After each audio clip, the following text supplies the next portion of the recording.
O voto impresso para ser auditado é previsto na Lei nº 10.408, de 10 de janeiro de 2002. Foi sancionada pelo presidente Fernando Henrique. E diz: artigo 1º. O artigo 59 da Lei 9.504, de 30 de setembro de 1997, passa a vigorar acrescido dos parágrafos 4º e 8º, com a seguinte redação. Parágrafo 4º. A urna eletrônica disporá de mecanismo que permita a impressão do voto, sua conferência visual e depósito automático, sem contato manual, em local previamente lacrado, após conferência pelo eleitor. Parágrafo 5º. Se ao conferir o voto impresso, o eleitor não concordar com os dados nele registrados, poderá cancelar o voto e repetir a votação pelo sistema eletrônico. Caso reitere a discordância entre os dados da tela da urna eletrônica e o voto impresso, seu voto será colhido em separado e apurado na forma que for regulamentada pelo Tribunal Superior Eleitoral, observado no que couber o disposto no artigo 82 desta lei. Parágrafo 6º. Na véspera do dia da votação, o juiz eleitoral, em audiência pública, sorteará 3% das urnas de cada zona eleitoral, respeitado o limite mínimo de 3 urnas por município, que deverão ter seus votos impressos contados e conferidos com os resultados apresentados pelo respectivo boletim de urna. O voto impresso auditável já deveria ter sido usado na eleição de 2018, mas segundo notícia no portal da Agência do Senado, ao chegar da Câmara dos Deputados ao Senado, o projeto de lei complementar 75 de 2015, que deu origem à Lei 13.165 de 2015, já previa a obrigatoriedade de impressão do voto. Entretanto, a Comissão da Reforma Política atendeu uma recomendação do Tribunal Superior Eleitoral, acabando com a exigência. Os técnicos do Tribunal Superior Eleitoral argumentaram que imprimir votos é muito caro. Então, o Tribunal Superior Eleitoral orientou a presidente Dilma a vetar a obrigação do voto impresso nas eleições. O principal argumento do governo foi o custo para a implementação do sistema. A exposição de motivos, no entanto, não convenceu os parlamentares. E o veto foi derrubado. E, em 2018, ano da eleição do atual presidente, atendendo à Procuradoria-Geral da República, que alegou ao Supremo risco de que o sigilo do voto fosse violado, o Superior Tribunal Federal derrubou o voto impresso auditável. Na votação no Superior Tribunal Federal, até o ministro Gilmar Mendes foi contra o pedido da Procuradoria-Geral da República. Ele criticou o voto impresso, mas entendeu, porém, que a impressão aprovada pelo Congresso não contraria nenhum dispositivo da Constituição e deveria ser implantada gradualmente, à medida em que o Tribunal Superior Eleitoral instalasse as impressoras.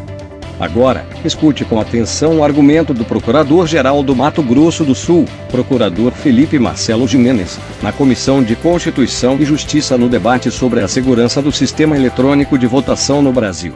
Eu sou Felipe Marcelo Gimenez, eu sou procurador do Estado de Mato Grosso do Sul, minha OAB é MS 7580, estou aqui representando a Associação Pátria Brasil. E não é propriamente uma pergunta, Excelência, eu quero usar uma expressão lá da tua terra.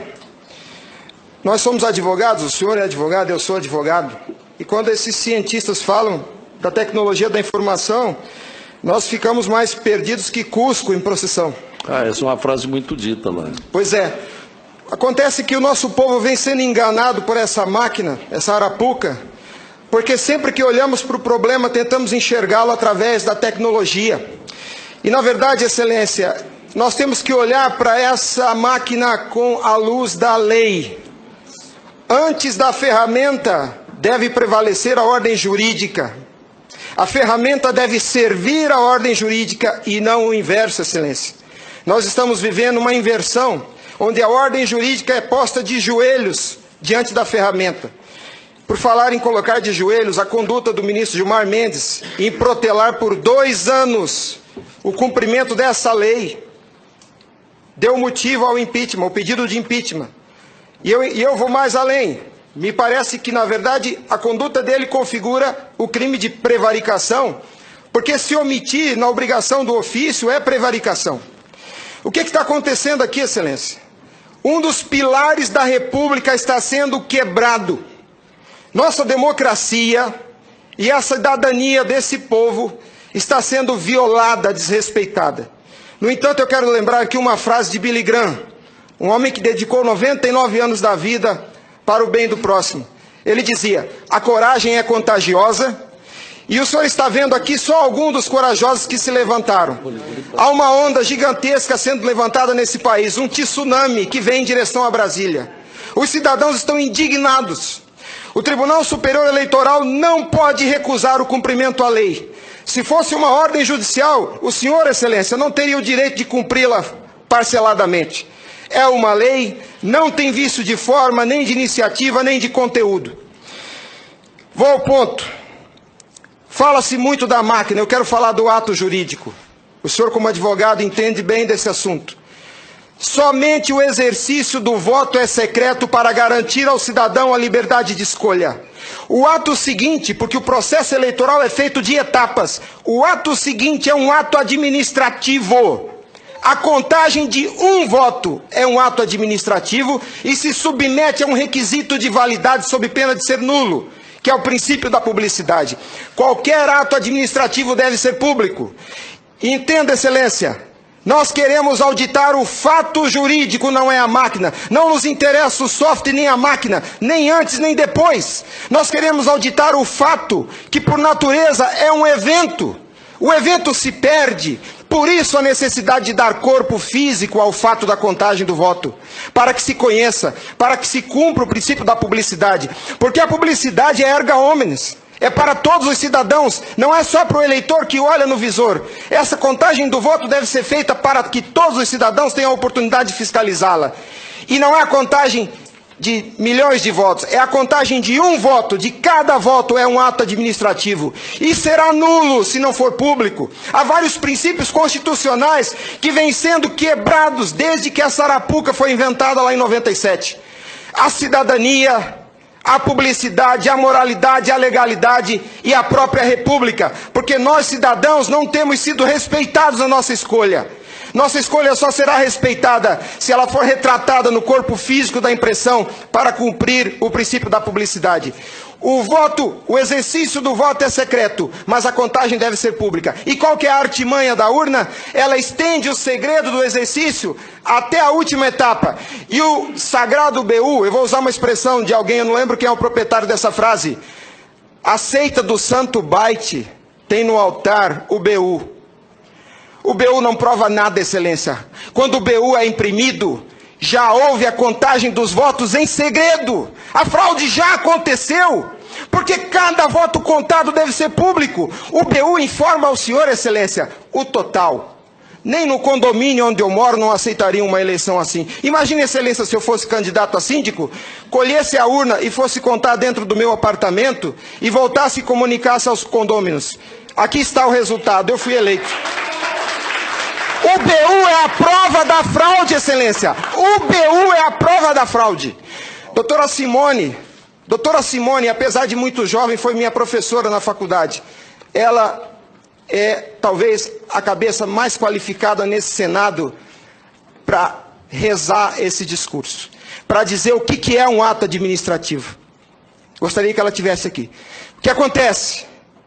Nós estamos sofrendo uma violação dos princípios republicanos, dos princípios constitucionais e principalmente, Excelência, da cidadania, porque nossa cidadania só existe na medida em que o nosso voto seja respeitado, porque ele é o instrumento do exercício da cidadania, porque através deles elegemos os nossos escolhidos. E a nossa eleição, a nossa escolha tem sido apurada em segredo e o fato se perde. Por isso que os adeptos da seita do Santo Byte dizem que nunca há fraude. Porque quando se procurar o fato dentro da máquina, ele já não está mais lá, ele está no BU. E o BU só tem o total da contagem dos votos, Excelência. Nós precisamos olhar para esse problema sobre a ótica da lei. Sobre a ótica da lei. Nós não podemos continuar aceitando esse engodo. E a lei que os senhores votaram, com uma representação maciça da outorga popular, só os senhores têm legitimidade para representar o povo brasileiro. Só os senhores. Os ministros da Justiça não tem essa legitimidade. Eles estão usurpando dos senhores as suas competências. Eles estão colocando esse Congresso Nacional de joelhos, porque estão se recusando a cumprir a lei. Excelência, eles estão cometendo abuso de autoridade. Abuso. Porque essa lei que os senhores votaram com 71% do Congresso Nacional, a derrubada do veto teve um peso de outorga popular maior do que as emendas à Constituição. 71% do Congresso Nacional disse, em nome do povo, será impresso o voto. E a lei, excelência, não tem discricionariedade. A lei não permite fracionamento. Fracionar o cumprimento da lei é um abuso, é uma violação, é uma teratologia. Não há possibilidade de se fracionar o cumprimento da lei. Imagine o senhor, se o senhor fosse sujeito passivo de uma ordem de Gilmar Mendes, se ele aceitaria ouvir do senhor o seguinte: ministro, eu vou cumprir sua ordem, um pouquinho a cada ano. Até 2050, Gilmar Mendes, eu termino de cumprir a sua ordem.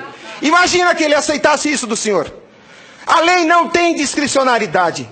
Não é possível cumpri-la pela metade. Em resumo é isso, excelência. E por fim, o direito dos senhores, a sua autoridade como representantes do povo está sendo vilipendiada. E por quem? Vou dizer mais. Não é por juízes. Os ministros, quando sentam na cadeira do Tribunal Superior Eleitoral para administrar esse serviço público, que é a eleição é um serviço público, não é jurisdição, não é um ato jurisdicional. Quando eles lá, sentados em seus gabinetes, estão administrando o processo eleitoral, são administradores sujeitos aos princípios constitucionais, como qualquer agente do Executivo. A hibridez da Justiça Eleitoral tem confundido o povo. Mas a competência se dá, a função se dá em razão do cargo, não do indivíduo. Quando eles estão se desincumbindo do processo eleitoral, estão executando ato administrativo, não são juízes.